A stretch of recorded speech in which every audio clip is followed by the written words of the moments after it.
Welcome to our video. I'm going to tell you how to build the Shopify store in just 5 minutes using AI. First, sign up for Shopify and choose the free trial. Once you're in, Shopify will ask few questions about your business. Here's where AI steps in.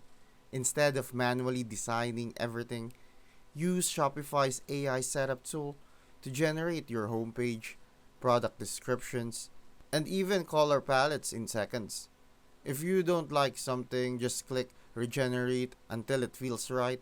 Next, upload the product, even if it's just a sample, and let AI write the title and description for you.